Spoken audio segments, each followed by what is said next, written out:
Well, hello, everybody. This is Glenn Loury. This is the Glenn Show that you've tuned into. And I am joined this week by Dr. Cornel West. Cornel West, who is the Dietrich Bonhoeffer Professor of Philosophy and Christian Practice at the Union Theological Seminary, and is renowned public intellectual and very widely published author and personality and an activist and a friend.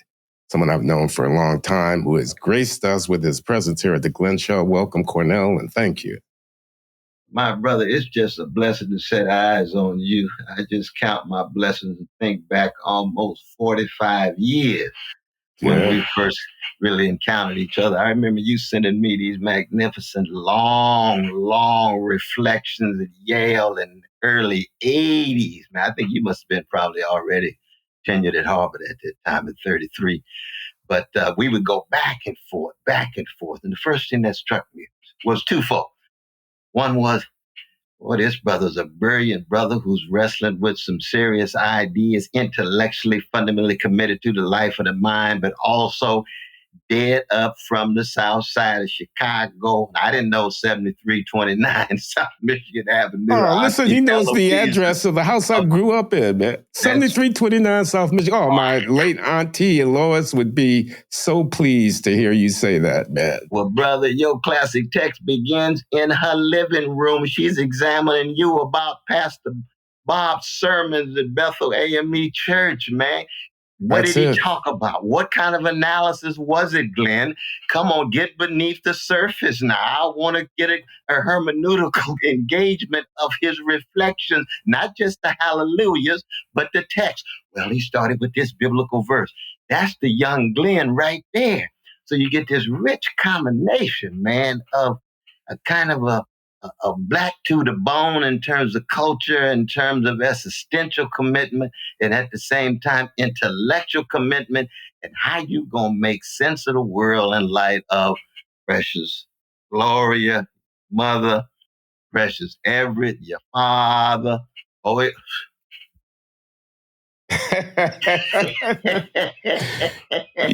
You're telling the audience about my memoir, Late Admissions, Confessions of a Black Conservative, which does indeed begin at the beginning, you know, in my auntie Lois's living room and in her home and in the care of her supervision of our family, including my mother, who was a wonderful woman she was, but was in need of some big sister guidance and support, and we got it. It was foundational. And Pastor Bob, he was the pastor at the Bethel AME Church on Michigan Avenue. It was also located on 47th and Michigan Avenue in Chicago. And my auntie would grill us every Sunday morning after the service about what was the sermon about. And she did want you to look beneath the surface and tell us what you saw there. And how did it relate to me? Not just about the scripture, but how did it relate to us in our lives and whatnot. So, man, it so pleases me that you paid that kind of attention to my text. Because I wrote you that note. I said, brother, I read every word of it. It's a classic, man. It's a classic of what it means to be a human being and a Black man at this particular moment in the American empire. The last 45 years, of course, the writing is just brilliant, but also the honesty, the sincerity, the courage. You got some painful, torturous, tormented moments up in there. Deep sadness, your relation to Alfred when at University of Illinois, Chicago, and Stanley Fish invites you. You then take him out. He eats the tuna, wondering what's going on. He comes to the lecture, comes at you tooth and nail. Brother Glenn, what's going on? I didn't discern all of this. I thought you were the revolutionary. No, Brother Alfred, I'm a free man. I speak my mind, and I'm thinking these things on my own terms, Uncle Alfred. We ain't going to get into your kids and your woman. We just connected to each other as human beings. And then, my God, though, brother, this sense, and this is something that our younger generation needs to come to terms with. This is why your text is a classic, is that, how do we wrestle with the categories and labels that have been imposed on us? I mean, even when you say Confessions of a Black Conservative, I say to myself, Brother Glenn ain't never been just a Black conservative. That label is so narrow, truncated, impoverished. That's like saying my Reverend Willie Cook was a conservative. Now, he got some conservative sensibilities and so forth, but he got a whole lot of other sensibilities. He's trying to get outside of the label just like you and be something that a label can never capture. And those moments in your text when you say, I won't be defined by this, I won't be defined by that. I have a pursuit of experience. I want an enlarged world. But at the very end, what do you say? My blackness is at the core of my being. That's page 427. And I said, "Ooh, Brother Glenn, see, I don't think I would ever say that, man. I think, I'd start with Jesus. And so that you say my blackness is crucial, but it's not at the core.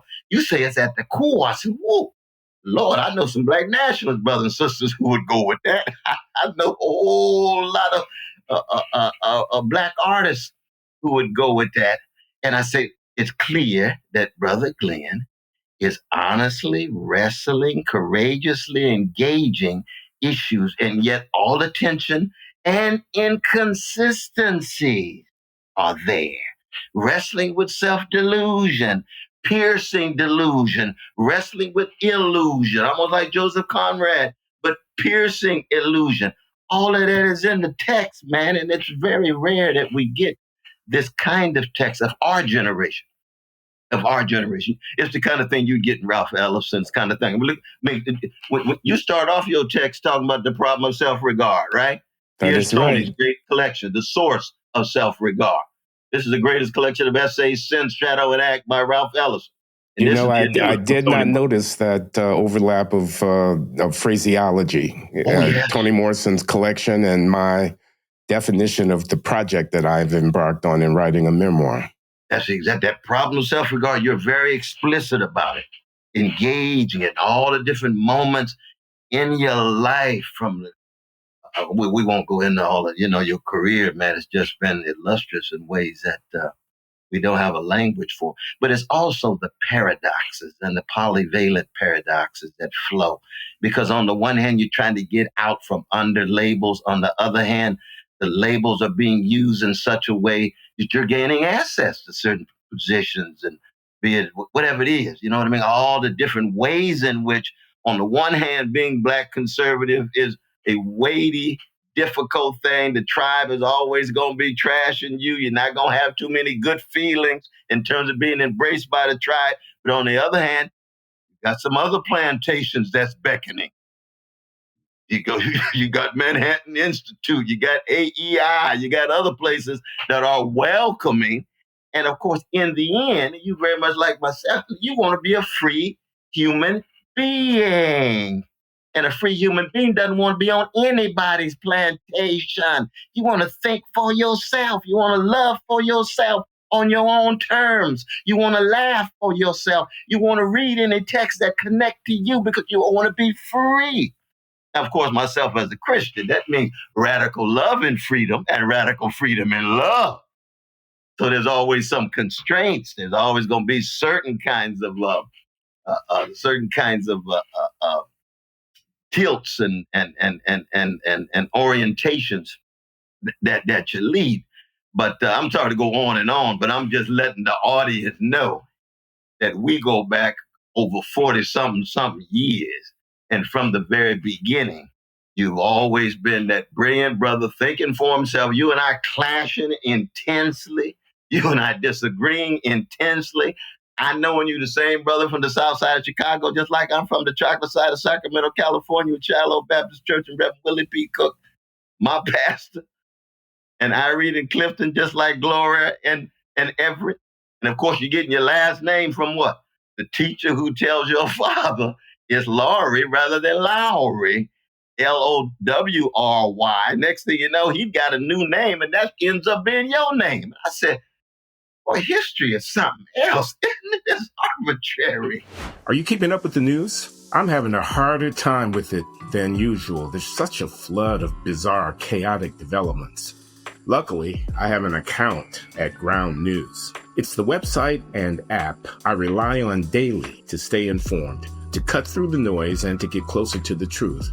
Visit ground.news/Glenn Show to see for yourself how it works. My favorite feature of Ground News is the blind spot feed. It shows you stories that are disproportionately reported by either the left or the right, about 20 such stories every day. For example, here's a story that the right is not covering. AFP journalists warn their last reporters will die working in current Gaza conditions. Conversely, here's one the left isn't mentioning. House Subcommittee votes in favor of subpoenaing Clintons in Epstein probe. For both of these and for every story, Ground News gives you a breakdown of the sources covering it, the bias of the media outlets reporting across left, center, and right, how reliable these sources have been in the past, and who owns them. This is the kind of news analysis you won't find anywhere else. Right now, my viewers can get 40% off the Unlimited Access Vantage plan, which is the same plan I use. Make sure you subscribe using my link at ground.news/Glenn Show. Click the link in the description or just scan the QR code when signing up. That's ground.news/Glenn Show. That's a close reading, Cornel. It's a close reading. And you got your finger on some of the things that are really central to my own life and to my contemporary intellectual practice. My Blackness is at the core of my being. How is that consistent with the Manhattan Institute? Of course, I'm no longer affiliated with the Manhattan Institute, Absolutely. Because I gave voice to certain reactions to the conflict that's going on in Palestine and Israel, Gaza, that I think ran afoul of the sensibilities of the trustees and whatnot at the Institute, and they decided to sever relations with me, which of course is their prerogative. I am affiliated with the Hoover Institution, though. Condoleezza Rice and company reached out to me and invited me to affiliate as a distinguished visiting fellow, which I have done. And I am responsible for helping to organize a conference that's going to be held later this year, honoring the life and work of Thomas Sowell. Tom Sowell, the great conservative African-American economist and public intellectual and social philosopher. And a lot of the themes of your opening remarks are relevant to my engagement with all of these questions. I mean, is Thomas Sowell a Black economist? Well, he's Black. He's an economist. Is he a Black economist? What am I a Black economist? Do I relate to him in part just based upon that? And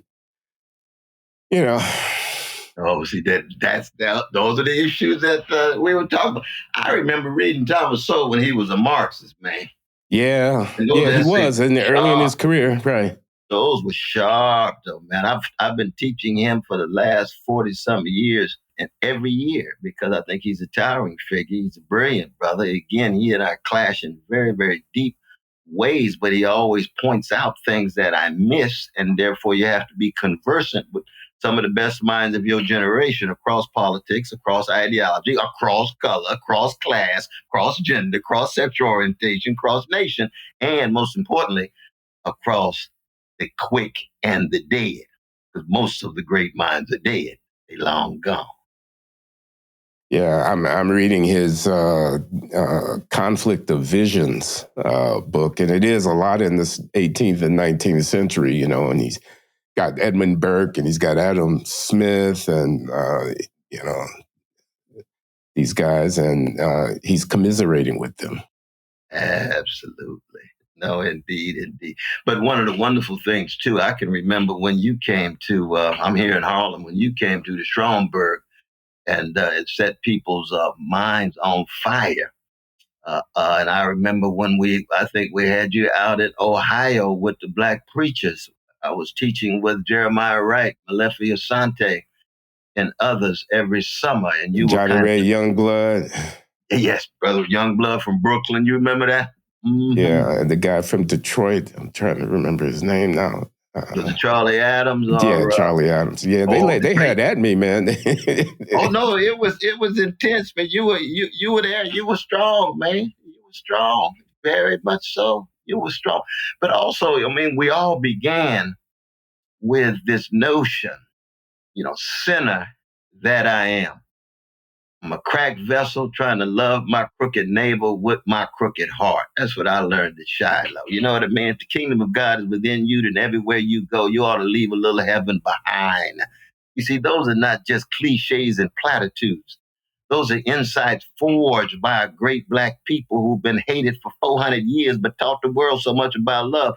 Coltrane died 58 years ago yesterday, producing the greatest musical psalm in the history of modern times with Love Supreme. Love and then Supreme. The greatest modern lament in Alabama, talking about the 4 precious girls killed in 16th Street Baptist Church by cowardly white terrorists and supremacists.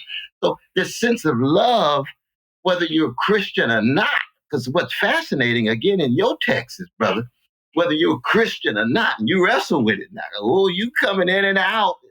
And you got that rationalist sensibility, which is understandable. Ain't nothing wrong with exercising your mind and reason, capital R or small r. But there's one-eyed reason and there's two-eyed reason. One-eyed reason is narrow and positivistic and reductionistic. And two-eyed reason is always alongside the heart, mind, and soul, and memory and deep memory, like your grandfather who got your dissertation on his wall. Granddaddy Alfred. You know what I mean? Hey, that's something that resides in your soul. His name was Adlert, Adlert, Adlert Cartman Sr. His firstborn was my uncle Adlert Jr. That's the one that went to Mohawk. That's the one that went to Mohawk. He was that's right. He's light-skinned, good hair, had himself a college education, was an insurance agent, worked for the post office for a while in Chicago in the 1920s and the 1930s. Had a little bungalow out there on the nice neighborhood in the black community on the South Side, which he was very proud of. And his second wife, my step-grandmother. He cherished that copy of my mathematically intensive dissertation from MIT because his grandson had gotten a PhD from MIT and he was as proud of that as he could possibly be. Absolutely. See, that's a question of the heart and soul and history and memory. And that relates to loving Jesus, doesn't it? For you. Lord, yes. But I mean, good God, Christians like myself, man, the history of Christianity is so much a history of crimes and follies. But somehow that love ethic has been able to creep through that church. But the church is founded on Peter, St. Peter, who denied Jesus 3 times. So you can't have high expectations of an institution grounded on somebody who denied Jesus right when he was tested. Using your language, he choked. Peter choked. He choked, man. He couldn't come through. But you and Peter bounced back. You bounced back, man. And so I give Peter credit. Of course, when he dies, he says, I'm not worthy to be crucified straight. Crucify me upside down. Ooh. And his body is at the center of the Vatican right now, right? His body is the foundation of the church, which means, of course, it's the same Peter who failed, and therefore the church is going to be shot through with all kind of faults and foibles, and usually accommodate itself to empire and the worst of capitalism, the worst of imperialism. Couldn't accommodate itself to the worst of communism and socialism because they eliminated the churches. Well, see, that's vicious. That's ugly. You know what I mean? But that's just how wretched we human beings can be and usually are. But we can also be wonderful. Your text wrestles with the wretchedness in Glenn Cartman Loury, the wretchedness in the black community, the wretchedness in the human condition simultaneously, but also the possibilities of breakthrough. That's what's rich, man. That's what's rich, man. When you start talking about the love of your family, good God, and your complicated relation to Alfred and relation to Robert Solow, and of course, the towering figure that he was, and your dissertation director there at MIT, dissertation on the distribution of income that you wrote that your grandfather had. See, all of that goes into the making of Brother Glenn. Yeah.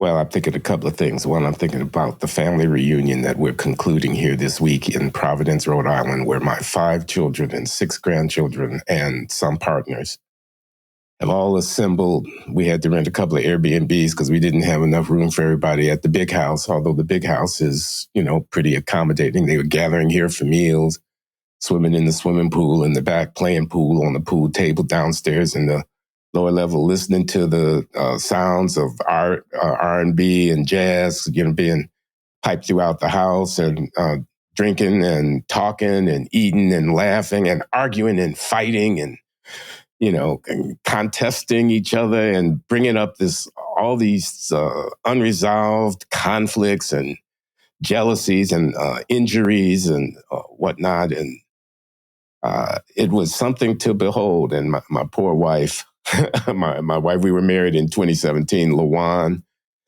She didn't know she was signing on to be the mistress of the house of, this kind of complexity and whatnot.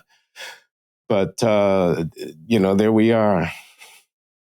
I've met her. She's a gem and a jewel. But you think, the legacies of Charlene and Linda and Glenn and Gloria and Everett, all that at work in your precious children as they continue, just like us, trying to make sense of the world, brother. And we trying to pass on integrity, honesty, decency, courage, consistency, commitment, conviction, and all of those, of course, being shot through with tensions and incongruities and contradictions. That's what it is to be human, though, brother. Charlene and Linda and Lawan, yes. And Janice Brazan, who is Alden's mother. Oh, okay. Yes, indeed. Now, is Alden the brother works at the radio show? Yeah. Yeah. That's a powerful moment in the text. That's a powerful moment in the text, too, when you all. Yeah, my son, whom I did not really recognize until he was in his young adulthood, and with whom I've developed a relationship since, that has given me a great deal of satisfaction and pride. He's a journalist with the public radio station in Chicago and has a beat covering equal opportunity issues throughout the metropolitan region. He writes for the Sun-Times, an occasional editorial, and he's a voice of progressivism and humanity on behalf of the wretched of the earth in the Chicago greater metropolitan area. Speaks for them and to the rest of the readership of the Sun-Times about them. And he says of his father, he says, "Dad, you're brilliant. You're brilliant. I just wish you could use your brilliance more for good." He's chafing at that black conservative thing, and it is praying for me, so to speak. No, but see, that love is at the center of it. And that's, another crucial part of your legacy as it relates to who you are and what you've been. But our souls look back and wonders how we got over. How we got over or how we got older? Over. Oh, yeah. This is a Clara Ward song that she wrote in 1953 when the Klan surrounded her car with Gertrude, her mama, and her sister. They were about to kill them, and Gertrude's mama acted like she had the Holy Ghost possession and started going through her conniptions, and the Klan got nervous and let them go. And they got to Atlanta, and Clara, who was only 22 years old, she went straight to the hotel room and wrote that song. My soul looks back and wonders how I got over. You remember Mahalia Jackson sang that song at the March on Washington? Yeah.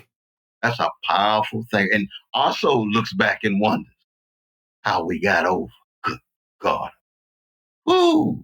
Lord. Your text begins with a biblical text too. When they talk about there, but the grace of God go I. You remember that moment? I don't. Oh, yes, it's there, though, brother. I can tell you what page it's on. I said, Brother Glendon got biblical on me. Here it is on page 7. He said, you never know what's behind another person's trouble there, but for the grace of God, go you or me. That's mama talking to you. That's my mother, Gloria. That's your mother talking to you, brother. Yeah.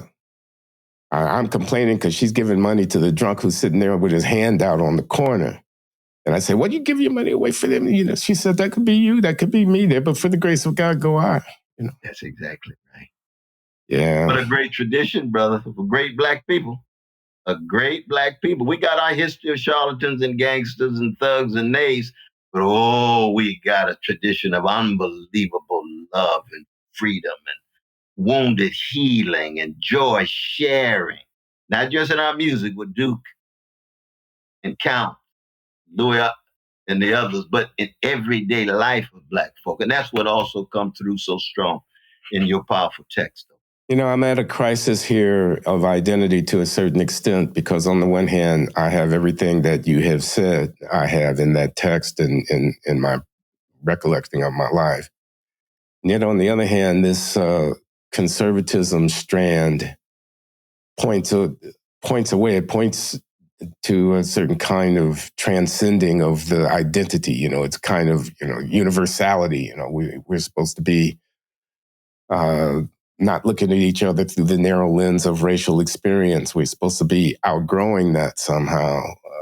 The country is also moving in, we've seen the political swing away from diversity-centered discourse, a kind of the Supreme Court's decision on the affirmative action case, the rise of Donald Trump and the reactionary racial identity politics of that, the fact that anti-Semitism is now the more powerful, politically powerful, legally salient category of concern about discrimination than is racial discrimination.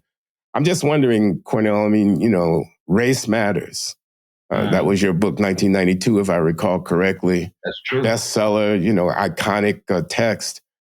But here we are now, a third of the century beyond. And does race still matter? Does it still matter to the same degree in the same way? Has it been overtaken by demography? The country's become much more diverse. By politics, the civil rights movement sensibility no longer really captures the imagination of the median voter in the country. Yeah. I don't know. What do you think? And for me personally, I'm asking myself, if I bet,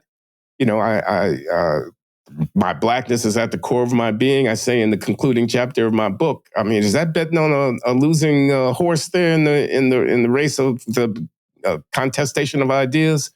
My blackness, does that date me? Does that make me a 20th century, not a 21st century Black intellectual? The end of race politics. That's what the young Coleman Hughes is talking about. And, I had him come up and speak to my class last semester. It's the last class that I taught at Brown University before assuming emeritus status.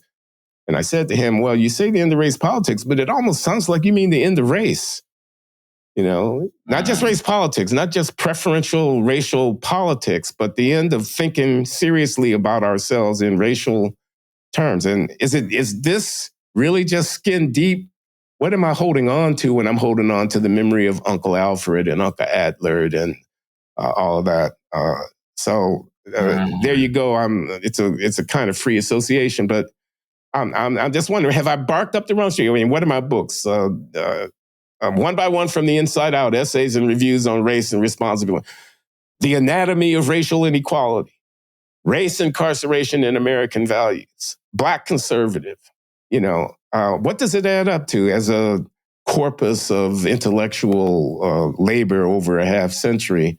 If at the end of the day, it's going to be the end of race politics and out of the back door, the end of race and the Asians and whatnot. And I love them, of course. I don't have anything against them, but I'm just saying, I don't know if I'm betting on a losing horse going forward.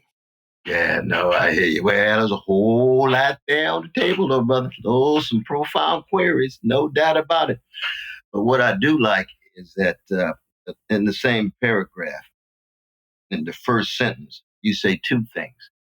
You say truth-telling and blackness are the two pillars. The last sentence of that paragraph is, my blackness is at the core of my being. But the truth-telling is at the center of any serious conception of whiteness, blackness, redness, greenness, whatever. Just like when Coltrane's playing a Love Supreme, he's not saying my blackness is at the core of my being. He said the love is. But it is, of course, a black love because it's effort and glory. But on the vanilla side, it's going to be McGillicuddy and Goldberg or whatever he is. That's what it is to be human, right? So that the truth-telling that goes hand in hand with one's provincial roots. Everybody gonna start somewhere, ROOTS, but it's a ROUTES. That's part of your pursuit of experience. That's part of your enlargement of the world. That's part of you saying Shakespeare is mine, Dante is mine, Joseph Conrad is mine, Gandhi's mine, Mandela's mine, James Brown is mine, Curtis Mayfield is mine, Nina Simone is mine. And so is Celia Cruz. We can go on and on and on and on. So the truth telling and the blackness have to be so tied together. But in the end, it's the truth telling. Now, of course, the legacy of white supremacy still cuts very deep. And I would talk to Coleman, coming out of Columbia. I met him here when he was a student here studying philosophy with his wonderful father. And you say, okay, brother, Coleman, are you committed to telling the truth about yourself? Honestly, painfully, the way Brother Glenn is able to? Do you want to tell the truth about America? Do you want to tell the truth about the world? Of course, racial formation undergoing change all the time. That's what it is for human beings. History, culture, is always changing. I mean, your thesis advisor studied with Leontiev, right? Yeah, Leontiev studied with Joseph Schumpeter. Schumpeter was the great historically oriented, culturally a sensitive economist. Of course, math took that mathematical models, fleshed that out and flattened that out. But Schumpeter knew what he was talking about. He produced Paul Sweezy too, my dear brother, greatest Marxist economist in the history of the country. He was like a son to Joseph Schumpeter. Was what? Historically, culturally oriented. So it is with black intellectuals. We know that race is going to take a different form under barbaric white supremacist slavery. It's going to take a different form under barbaric white supremacist neo-slavery, Jim Crow. It's going to take a different form in the 1960s. It's going to take a different form in the 80s. It's certainly going to take a different form in the 21st century. But a Glenn Loury, who's committed to truth-telling and going to bring his own history and memories with him, as everyone has a right to do, you forever going to be in some way part of the conversation. And so for the younger generation that may not be as committed to either truth-telling or committed to a sense of history and memory, they're not going to be around for a while, man. It's faddish. It's fashionable. They got to dig deep. And you dig deep by what? Discipline.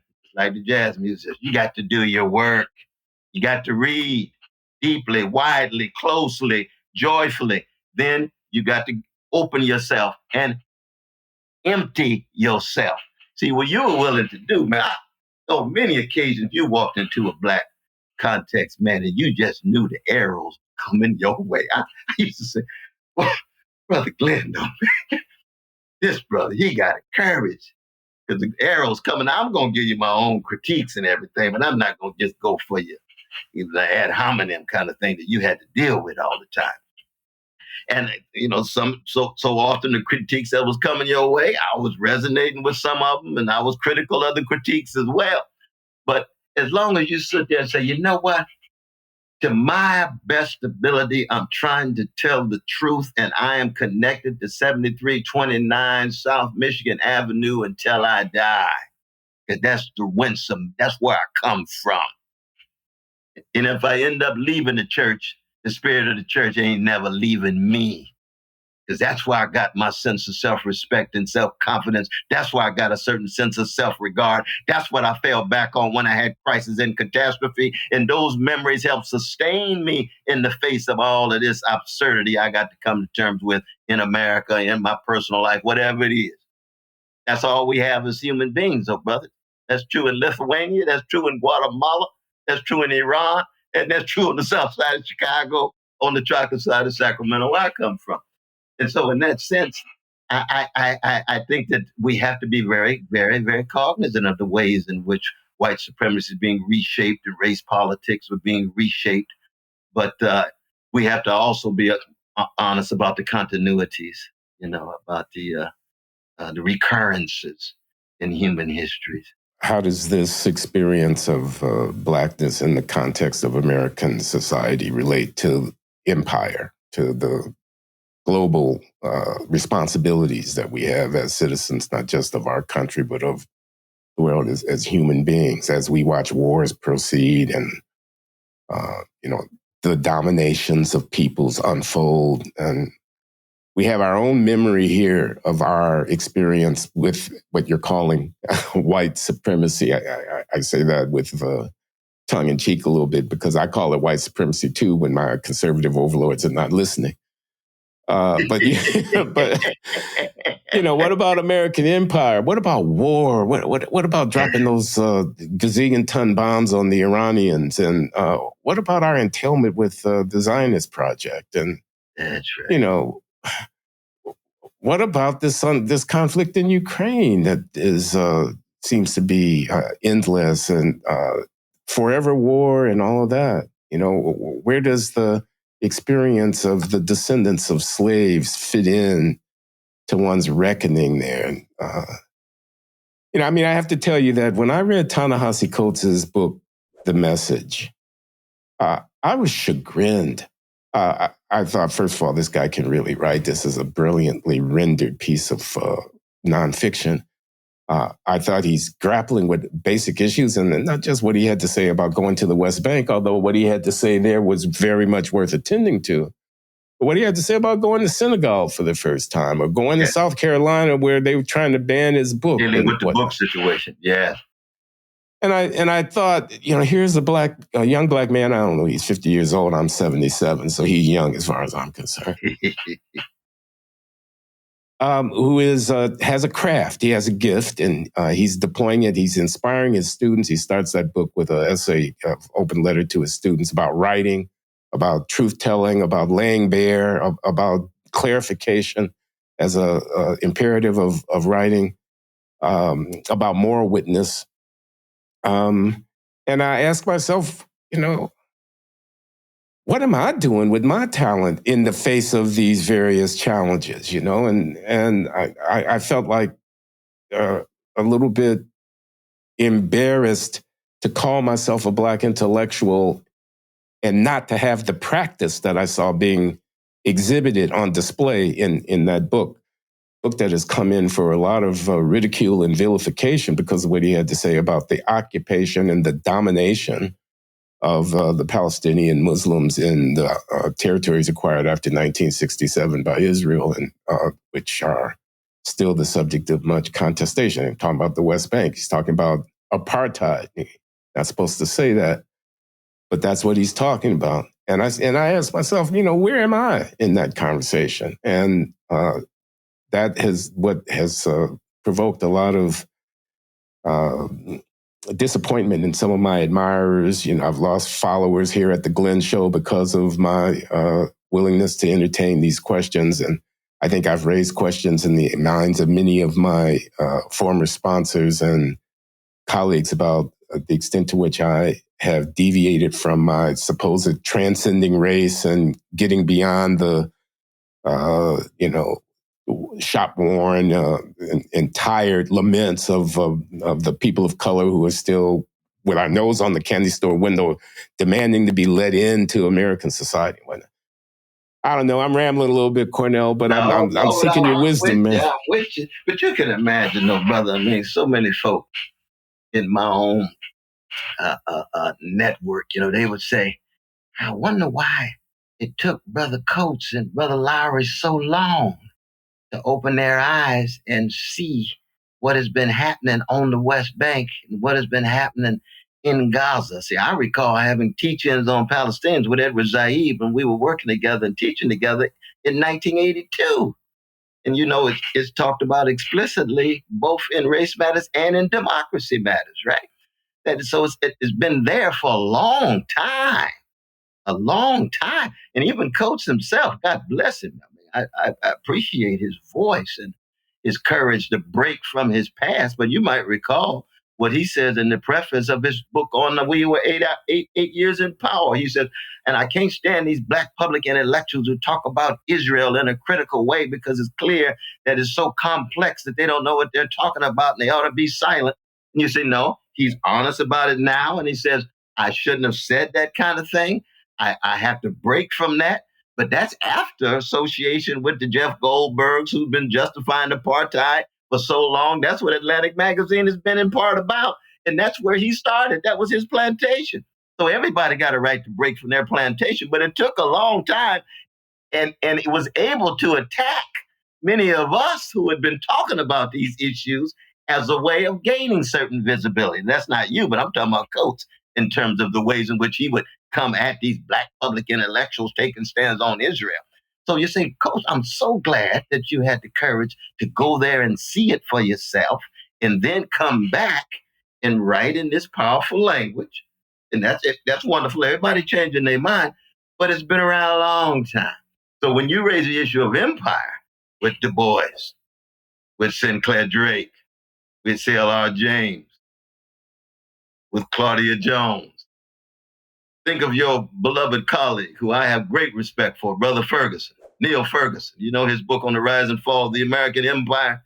I don't know. I know of the book. I've not read it. Oh, it's a powerful text. He's at the Hoover Institute. Yeah, he's there. And he ought to be a member of the history department. The history department ought to be shameful that they won't allow him in the history department. That's another. At Stanford, they won't let him in? Oh, yeah, it's ridiculous. Oh, because of his right of center politics? Because of his conservatism. I mean, it's just discrimination against conservative intellectuals that needs to stop. But the thing is that, what does he say? He says there's been roughly 70 empires since the history of the species. The United States is 68. Every empire comes and goes. Now, I believe that, empires tend to begin to decline and decay with military overreach, corruption of elites across the board, impotence of citizens, and young people not gaining access to the best of their own past. So they have to choose between neo-fascism and neoliberalism. Choose between a Trump and a and a Harris. Please, good God, that's like going to the record store, man, and having to choose between Pat Boone and Dolly Parton, and we want Aretha, and we want Marvin Gaye. No, you can't have Marvin Gaye and Aretha. You got to choose between Dolly and Pat. No, we ain't choosing either one. Douglas got to choose between two slaveholders in the 1850s, right? No, we're going to found the Liberty Party. We're going to break. So the first challenge is you have an empire that denies it's an empire and believes it's innocence. So when Baldwin says the innocence itself is the crime, innocence is a form of blindness. It's a form of blindness. And even when we talked about race, to be colorblind, no. Martin King asked us to be what? Love struck. When you see black, white, red, any human being who's made in the image and likeness of God that has a dignity and a sanctity that the world can't take away, you ought to be love struck. That's not erasing their color. That's not erasing their so-called, we put race in inverted commas because it's a construct in that sense, right? But how do you be love struck? Treat them with dignity. You ain't got to be in love with their deeds. Treat them with dignity. That's Shiloh Baptist Church. That's Bethel AME Church, man. That's what we learned. Jesus loved the little children, all the children of the world, red and yellow, black or white. They are precious in his sight. That's Israeli babies, precious. Palestinian babies, precious. Black babies, precious. White babies, precious. Across the board. Well, a lot of these babies been getting killed for a long time, brother. 559 Palestinian babies were killed in February 2009. When I came out of Obama tooth and nail, me and Tavis came out of Obama tooth and nail, you know what we got. Oh, you must be getting paid by Fox News. No, mother hucker, we trying to tell the truth. Oh, you're no longer black. I don't. You call me anything you want. You're anti-Semite. I'm working on every evil inside of me, every hatred inside of me, every greed inside of me. You can call me any name. I'm going to tell the truth as I understand it. And I'm going to say a Palestinian baby has exactly the same value as any other baby in the world. And you try to be morally consistent in that way. And so you end up getting in some deep, deep trouble. There's no doubt about that, though, brother. But you've experienced that in terms of your truth telling in regard to other issues. There's no doubt about that. The personal responsibility is very important. We wouldn't be where we are without personal responsibility. We've got to be true to ourselves and how we account for ourselves. That's why we spend so much time with discipline. That's John Coltrane. Personal responsibility. His quartet better have their notes together, man. They start getting up there playing notes that ain't that don't fit, you better get yourself together. You It better was a work. meritocracy, was it not? Absolutely. But it also was an artistic aristocracy because it has a dignity to it. We need dignity in our sound. This ain't no band in Mike's basement after dark. This is a band that wants to be true to Charlie Parker and wants to be true to Louis Armstrong and Duke Ellington and Count Basie. They got their notes right. That's discipline. So when we're telling the truth, just like when you playing the truth, American empire, same is true with race, in white supremacy, denial. Well, it's not really as bad as you think. Well, what mass incarceration? Well, no, they just didn't have enough personal responsibility. That's true for too many of them, but something else was also going on. You talk about this in your powerful text on incarceration. Yeah. With Quan and others, right? How do you tell the truth? Now, all of us only tell part of the truth. We're all fallible, so we got to be humble. Nobody gets the whole truth, but at least you have to follow the anthem of Black folk, which is to lift your voice, not be an echo. Lift your voice and tell the truth inside of you. One of the things I admired about Race Matters, your book 33 years ago, was your grappling with this personal responsibility issue and with the problems of spiritual malaise and within the African-American community, nihilism, I think was a word that you used.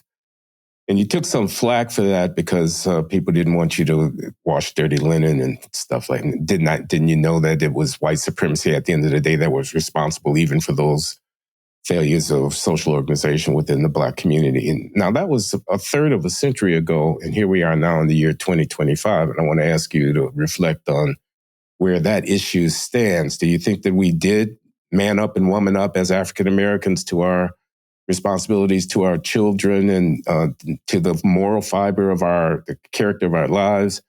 Or do you think that we've kind of continued to drift along and are in need of spiritual rebirth to some degree as a people and as Black people, as the people of African descent, as the descendants of American slaves and so on? Yeah, no, I think there's been a colossal failure, though, brother. Been a colossal failure, definitely. Been a colossal failure of the Black managerial class, professional managerial class. They became drunk with the wine of the world, to use a line from the Negro National Anthem, got tied into material prosperity, downplayed personal integrity, got tied into status, spectacle, and image, and love of money. This is not just OJ's, this is the Bible. You know what I mean? The love of money, the root of evil, not a lack of money, can be a sign of social injustice.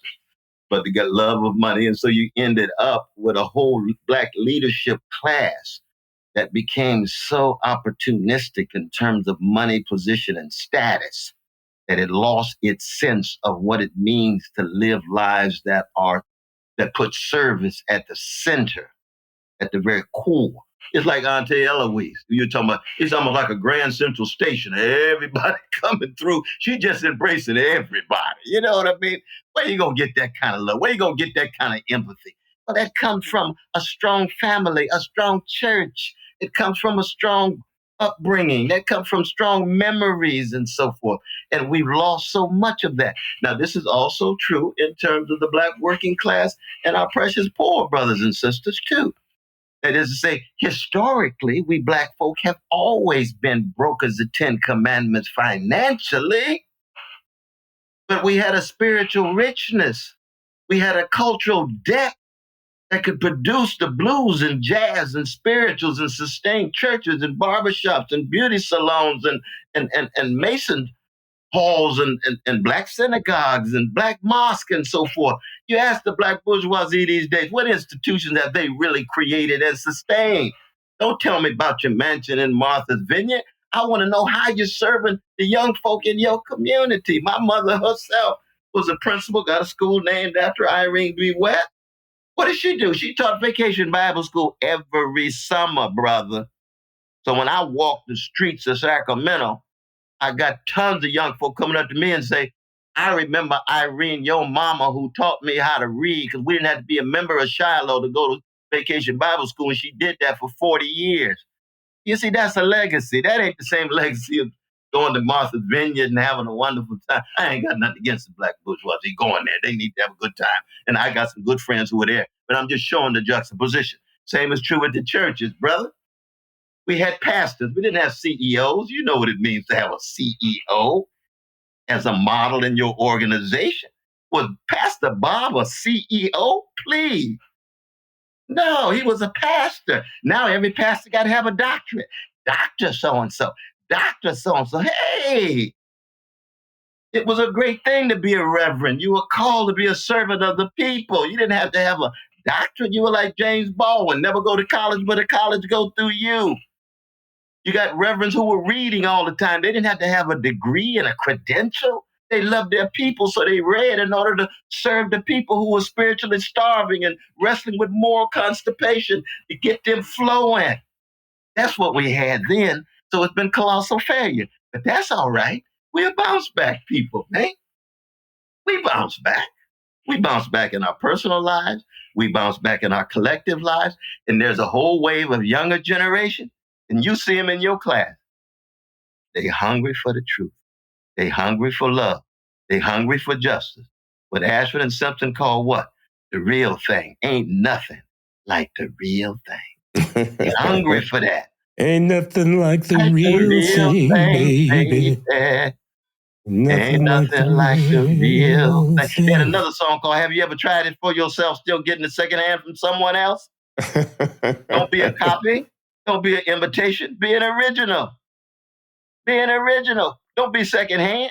Young folk would rather be echoes with great success as opposed to voices with less worldly success, with great spiritual depth and moral courage. That's what we need. Okay, so I'm reading you as your answer to my question about nihilism and the spiritual death is we have failed, but there's still hope. There's always hope.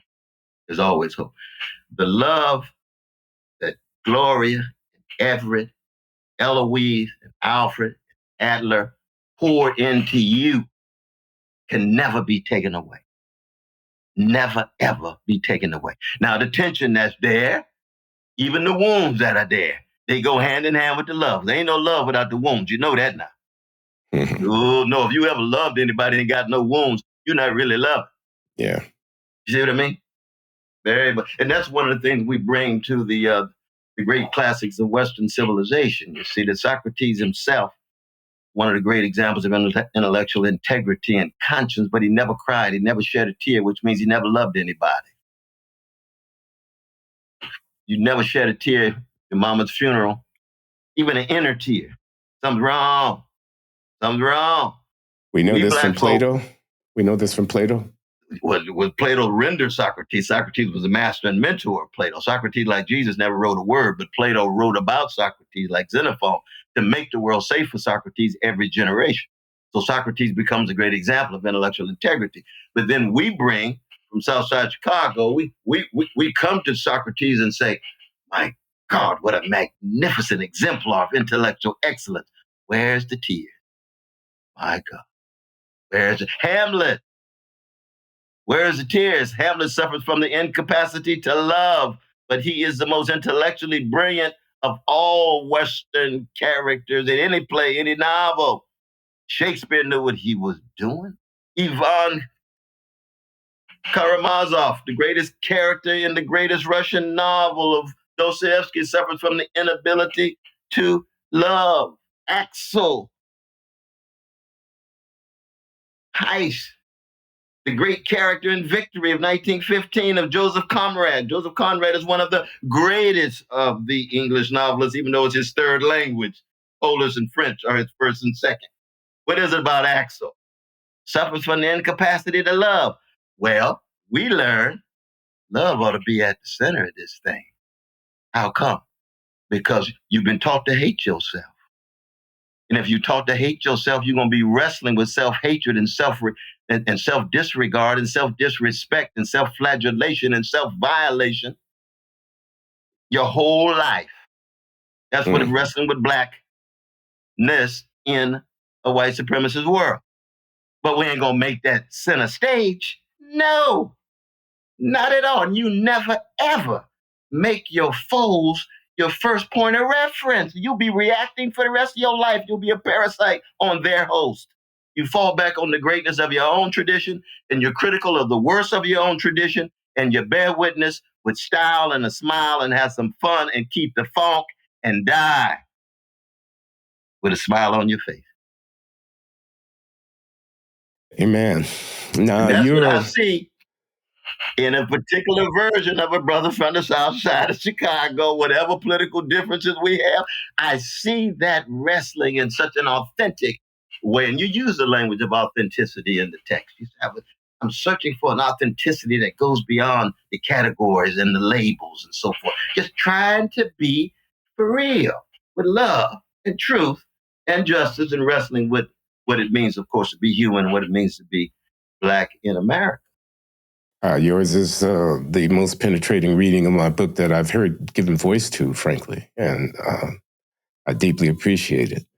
I want to shift the gear a little bit in the last few minutes here, talk about the Democratic Socialists of America having a candidate likely to become the next mayor of the largest city in the country, and wondered how you react to that prospect or what you make of it.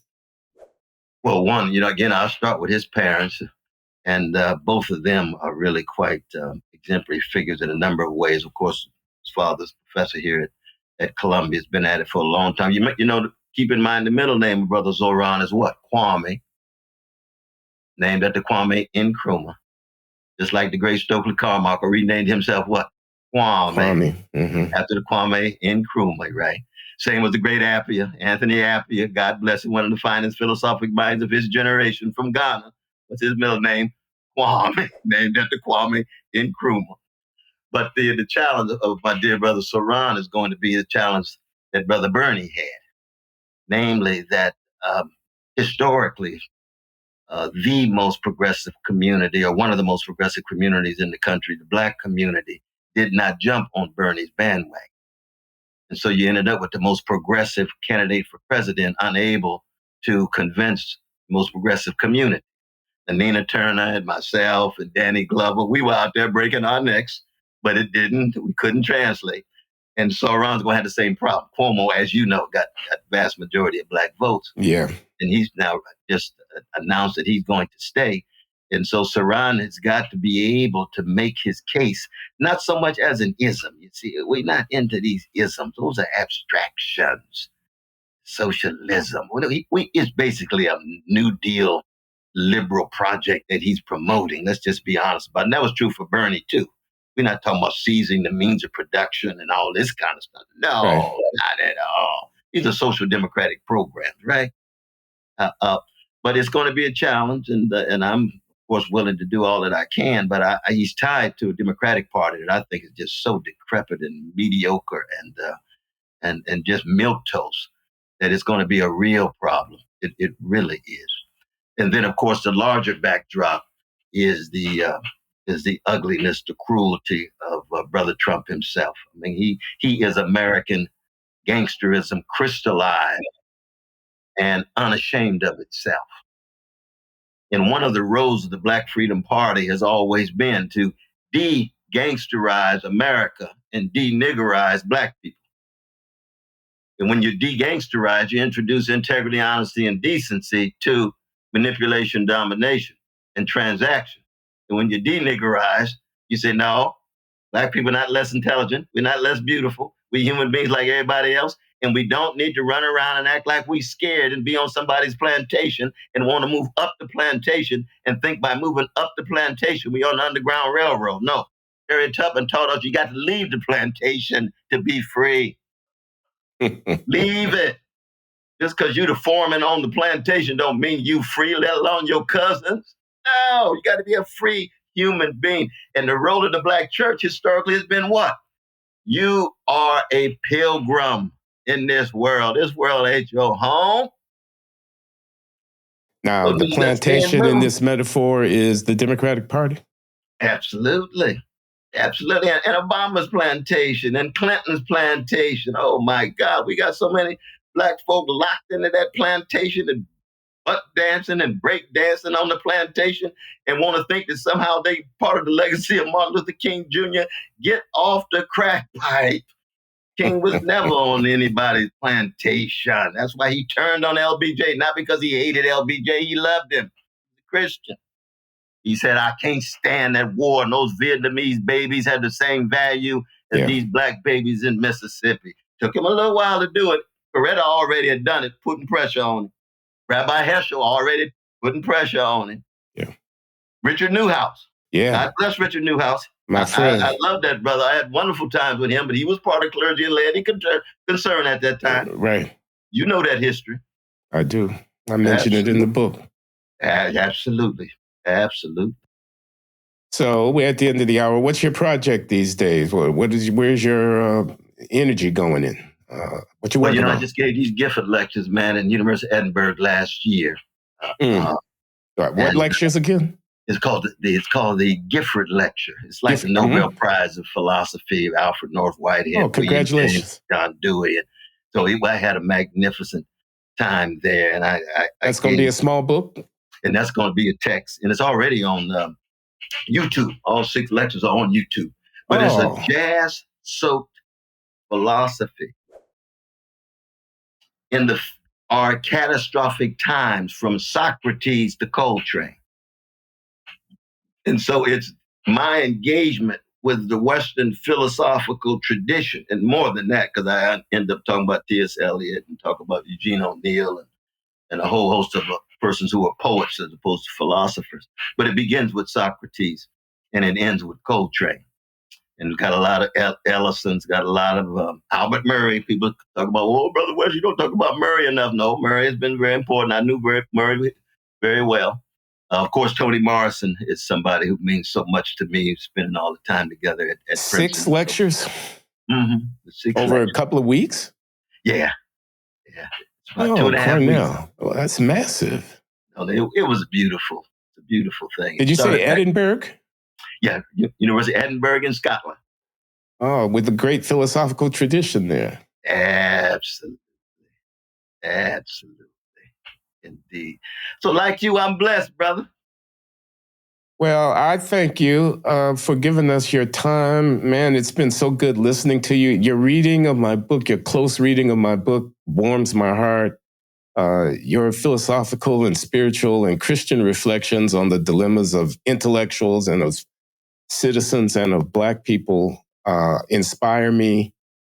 So I have you back again sometime soon, Cornel, to get another dose, because I need that kind of encouragement, man. I really do. Brother, you call anytime, and just know that the work that you have done has been a source of wrestling, engagement, inspiration, illumination, and knowing it's coming from your heart and your soul.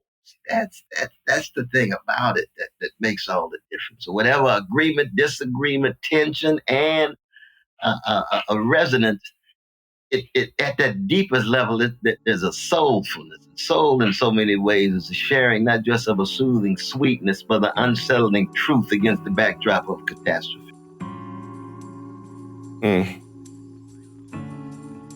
All right, my brother, until next time. Indeed. Love you though, man. Stay strong now.